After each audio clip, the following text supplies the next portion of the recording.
Everyone, কেমন আছো তোমরা? নতুন একটা ভিডিওতে তোমাদের প্রত্যেককে জানিয়ে আবার স্বাগত। তো তোমরা তো অনেকেই জানো যে আজ আমার দিদির আশীর্বাদ, তাই জন্য আজকে একটা বড় ব্লগ তোমাদের সাথে শেয়ার করবো। তোমরা তো পেছনে দেখতেই পাচ্ছ ব্যাকগ্রাউন্ডটা।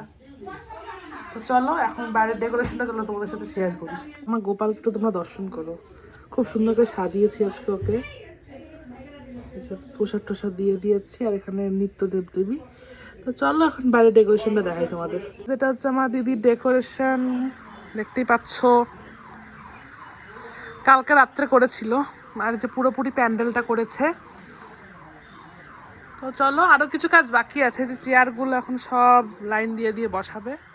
তো আরো অনেক ভিডিও করব, চলো চাই। তো তোমরা কালকে দেখিয়ে নিয়েছো আমার ভিডিওতে, তো এখানে সবাই আসবে তাই জন্য এই যে পাতা আছে। তো চলো যাই। তো এখানে হচ্ছে রান্নাবান্নার পর্ব, আর রান্নাবান্নার ভিডিও তোমাদের সাথে শেয়ার করতে পারিনি। তো রান্নাতে হয়েছিল চিতল মাছ, পাবদা মাছ, তারপর ছিল কি বলে ওটাকে, কাতলা মাছ, ভাত, এগুলো সব হয়েছিল। আর এখানে আমার ভাই হাই করছে, দেখতেই পাচ্ছ ঘরটা গুছানো হয়েছে। আর এই যে এখানে হচ্ছে এটা ঝুমদিদির পিসি হয় দুজন, তো তারাও হাই করছে। আর বাইরে ডেকোরেশন ভালোই হয়েছে, শিব আঙ্কেলও হাই করছে। তো চলো এখন ওই দিকটা যাই। আর এই দেখো এটা হচ্ছে দিদির বাড়ির বিড়াল, ওর নাম সন্টাই। ও কিন্তু খুব শয়তান, আর তোমরা কিন্তু আগের ব্লগে কিন্তু ওকে দেখে নিয়েছো। আর এখানে সকালে রান্না চলছে তরকারি আর ডাল, দেখতেই পাচ্ছ দুজন আন্টি। আর ওই আন্টিটা কিন্তু খুব বড় ব্লগার, তো তোমরা সবাই জানো, ব্লগ দেখো। তো চলো বাকি ভিডিওটা তোমরা দেখো। স্টিকটা লাগানো কমপ্লিট, এখানে চেয়ার বেছানো চলছে। তো চলো দেখা যাক। চলে এসেছে যে ভাই, হাই কর, এটা আমাদের সাগাই যে ভাই, সবাই এসেছে। তো চলো আসি। দেখতেই পাচ্ছ মাছ টাছ কিন্তু চলে এসেছে, আর এখানে রান্নাবান্নার পর্ব চলছে। তো আমি তোমাদের রান্নার ইয়েগুলো মেনুগুলো শেয়ার করিয়ে নিয়েছি। তো চলো নিচে যাই। আর এই দেখো এটা আমার দিদা, তারপরে এটা একটা আন্টি, আর এটা হচ্ছে দুঃখা দাদু, দিদার বাড়িতে আর কি থাকে।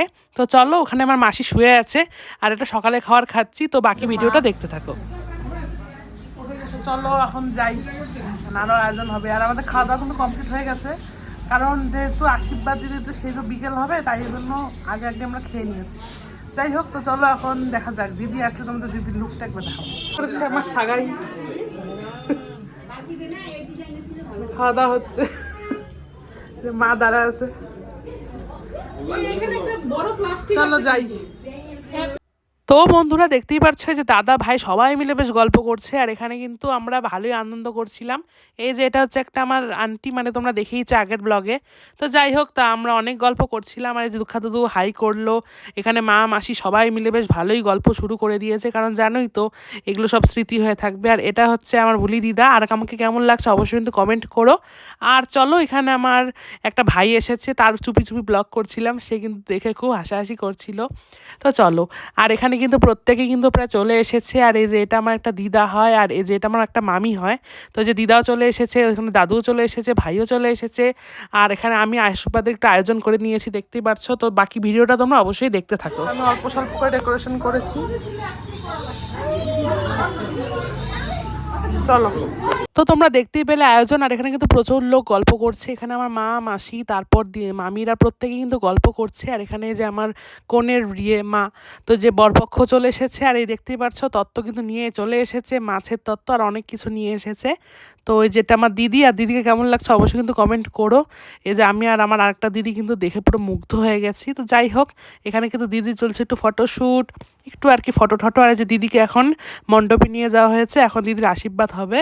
তো দেখতেই পাচ্ছ আশীর্বাদের ব্লগটা। আর তোমরা কিন্তু আমার দিদিকে প্রে করো, ও যেন সারা জীবন সুখে থাকে, হাসি খুশি থাকে। তো দেখতেই পাচ্ছ ওর একটুখানি ইন্টারভিউ নিচ্ছিলাম।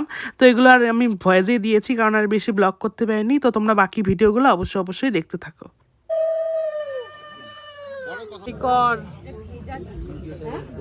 ওই হাইকর ঝুমদি হাইকর। তো এখানে দেখতেই পাচ্ছ প্রত্যেকে কিন্তু আশীর্বাদ করছে। প্রথমে কিন্তু ছেলেপক্ষ আশীর্বাদ করছে, আর তারপর হচ্ছে কনের মা, মানে আমার মাসি আর কি আশীর্বাদ করছে। তো ওই সময় খুব ইমোশনাল হয়ে পড়েছিল, কারণ তোমরা তো জানোই একটা মেয়ে যদি মানে নিজের শ্বশুরবাড়ি, মানে নিজের যে বাপের বাড়ি থেকে শ্বশুরবাড়ি যায়, তখন যে কী একটা কষ্ট, সেটি আলাদাই লেভেলের। তো দেখতেই পাচ্ছ এটা হচ্ছে তার দাদা বৌদি আশীর্বাদ করেছে দাদার। আর এই যে মাসি, তো এখানে আশীর্বাদ করছিল, আর এরা খুব কান্নাকাটি করছিল, তো এগুলোর ভয়েসেই নিয়ে নিয়েছি গাইস। তো দেখতেই পারছো ওরা কিন্তু আশীর্বাদ পর্ব মিটাচ্ছিল, আর আমার কিন্তু খুব খারাপ লাগছে। তো যাই হোক, এখানে আশীর্বাদ হলো। তারপরে যে এটা হচ্ছে আমার বড় দিদা আশীর্বাদ করলো, তারপর করেছে আমার দিদা, তারপর হচ্ছে আমার মাসি, মা, সবাই মিলে কিন্তু আশীর্বাদ করে নিয়েছে। তো আমি বেশি বেশি আর ব্লগ করতে পারিনি, যতটুকু পেরেছি তোমাদের সাথে সমস্ত কিছু শেয়ার করে নিয়েছি।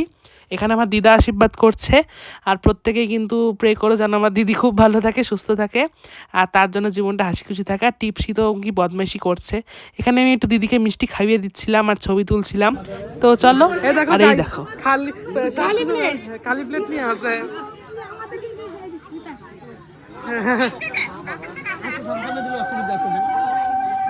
আশীর্বাদ কমপ্লিট হলো।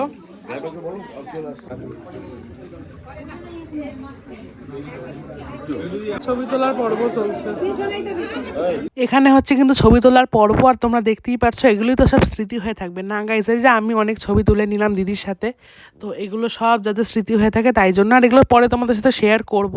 তো যাই হোক, এখানে কিন্তু ছবি টবি তুলে নিয়েছি, প্রত্যেকের অনেক ছবি তুলেছি, আর আজকের দিনটা কিন্তু খুব ভালো কাটিয়েছি। হ্যাঁ, তো চলো এখন বাকি ব্লগটা দেখতে থাকো, আর কেমন লেগেছে অবশ্যই কিন্তু তোমরা কমেন্ট করো। হ্যাঁ গাইস, ভিডিওটা কেমন লেগেছে অবশ্যই কিন্তু কমেন্ট করো। বেশি আর ভিডিও করতে পারিনি, আর তোমাদের কেমন লেগেছে অবশ্যই কিন্তু কমেন্ট করো। টাটা।